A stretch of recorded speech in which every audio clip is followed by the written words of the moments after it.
Hi everyone, this is the overview of the midterm study guide. I just want to go over this to make sure that you have a really good idea of what it is that I'm looking for as you answer these questions. So let's get started. Chapter 1, or question 1 is from Chapter 1. And this, of course, the study guide has 5 questions, and you will be randomly assigned 2 of these questions. So I want to make sure that I make that very clear. You will randomly be assigned 2 of the 5. Of course, you should study all 5 questions, but you will only be assigned 2, and everyone will get a different set of 2. The system just is set up so that you log in, you are randomly assigned 2 questions, and those are the questions that you will answer. You'll have 80 minutes to do this, so you should spend somewhere between 35 and 40 minutes to do this. I will say this, there are some students who really want to make sure that they get a good grade, an A on the midterms and the final exam. And so what they'll do is they will either write up a really detailed outline, type up a really detailed outline of the answer for each question, and then when they log in, they will copy and paste that outline into the submission box, and then they'll be able to just fill in all the rest of the material. Other students will go even a step further. They will actually write up a full answer for all 5 questions, and then when they log in and they see which questions they are assigned, they will then just copy and paste the whole answer into the submission box for each question they've been assigned, click on submit, and they're done. Okay, now, I'm okay with either one of those methods for this reason. It means that you are doing a lot more preparation than many other students who look at the questions, kind of haphazardly go through the chapters and kind of figure out, okay, I guess this is what I'll say, etc. And then at some point later on in the week, or right after they've done that, they log in and try to take the exam. Those students typically don't do quite as well as the first 2 sets of students who do much more preparation. However, everyone has their own way of doing things, and so I put that out there. I will say this though, Blackboard has glitches, as some of you know. It's not uncommon for someone to be working on a test or a paper and be kicked out of Blackboard. I always suggest that the safest thing, the best thing to do is to type up your answers in a Word or Google document, or if you're using Apple, I don't know, whatever program that is. And then once you are ready to submit your answer for a particular question, copy the whole set of text and then paste it into the submission box. That way, if for some reason while you're working on answering a question, there's a glitch in Blackboard and you get kicked out, you have what you were working on saved in that other document. Okay, so also, if there are any of these glitches while you are ever taking a quiz, or if you're ever, writing your answers to these essays while online, always take a screenshot of whatever error message that you get and send it to me as soon as possible so that I know there was an issue and that I can reset the quiz or the test so you can take it in a timely manner. All right, so let's get started. Question number 1 is from Chapter 1. So here in this question, I'm asking you to discuss why the public, all of us, as well as sociologists, have failed to agree upon a definition of deviance. There's a great deal of discussion in the text, and I went over this as well in my video, that defining deviance is not always an easy thing to do. It depends on what perspective, as a sociologist, you are analyzing crime.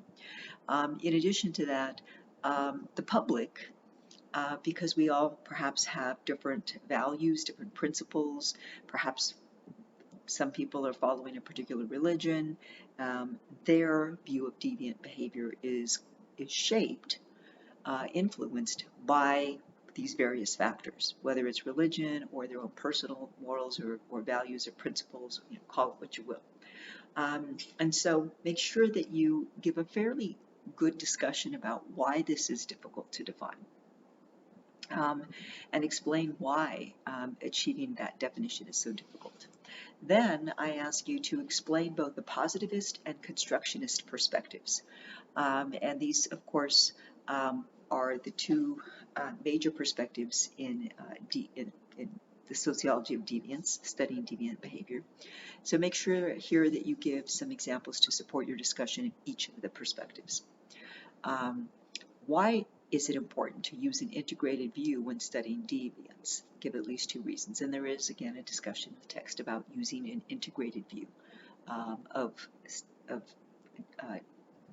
when we're studying deviance. And then finally, I ask, and this is all about just your opinion, what do you think?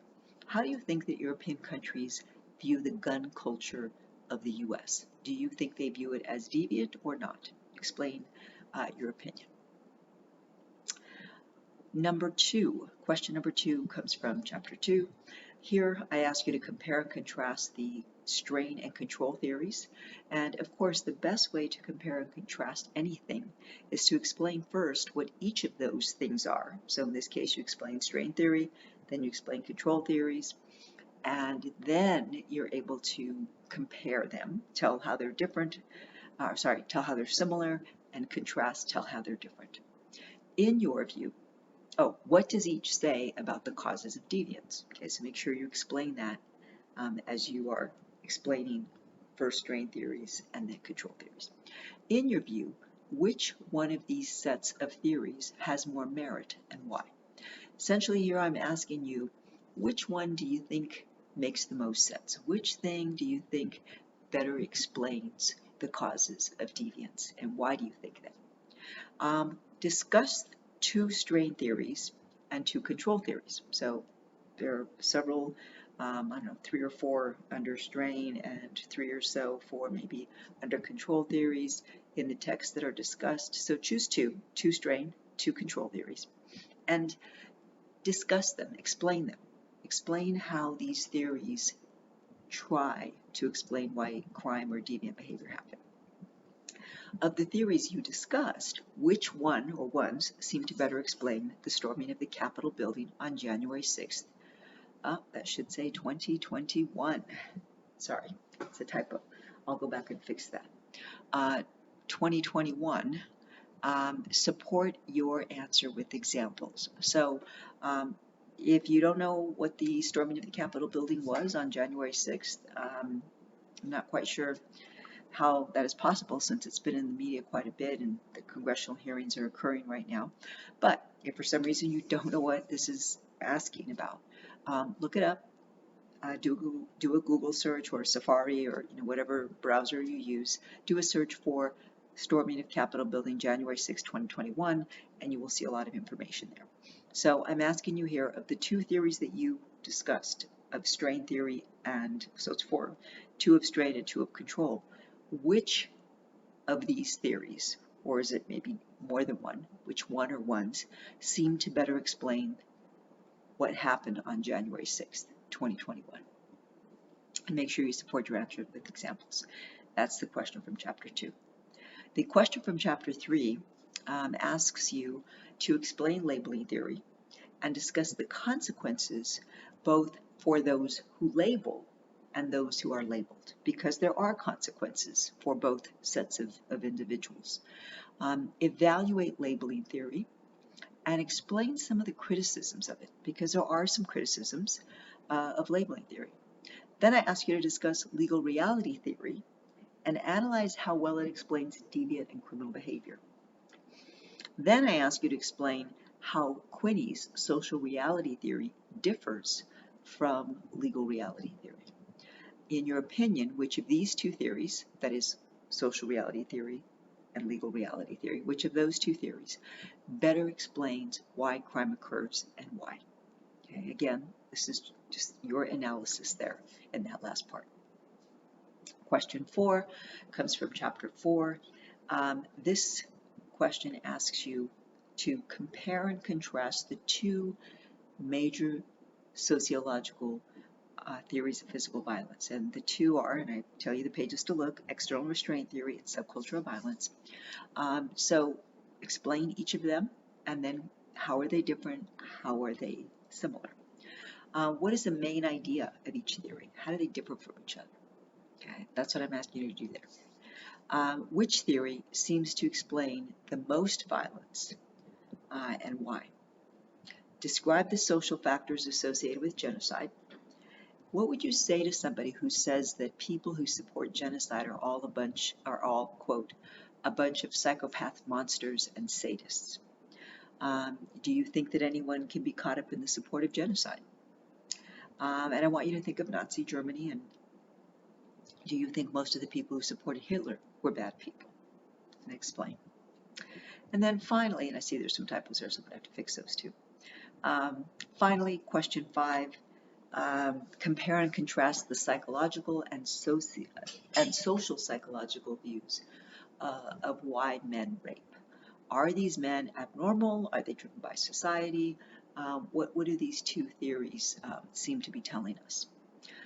Which view seems to provide the best answer? Discuss how sociologists argue that a culture of rape exists in the U.S. Do you think that such a culture of rape exists? Okay, and of course you should be sure always to support your opinion with examples to support your ideas. Finally, discuss the common occurrence of pedophilia in the Catholic priesthood. Are priests just extraordinarily prone to being pedophiles? Do you think it's many men? And I want you to consider that in the text there's a discussion of what appears to be the occurrence of pedophilia in other areas of society as well, and names one at a private, very well elite private school, but also we hear about this as well in other arenas. For example, there's been quite a bit of coverage of the doctor, Larry Nassar, who sexually assaulted many of the female gymnasts when he was the team doctor for 18 years. And again, if you don't know what this is about, do a Google or a Bing or Safari or DuckDuckGo search and find out more about this if you don't know what this is talking about.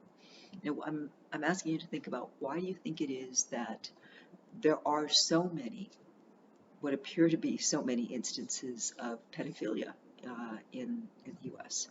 And it's not just limited to priests, but coaches, apparently team doctors, etc., teachers, etc.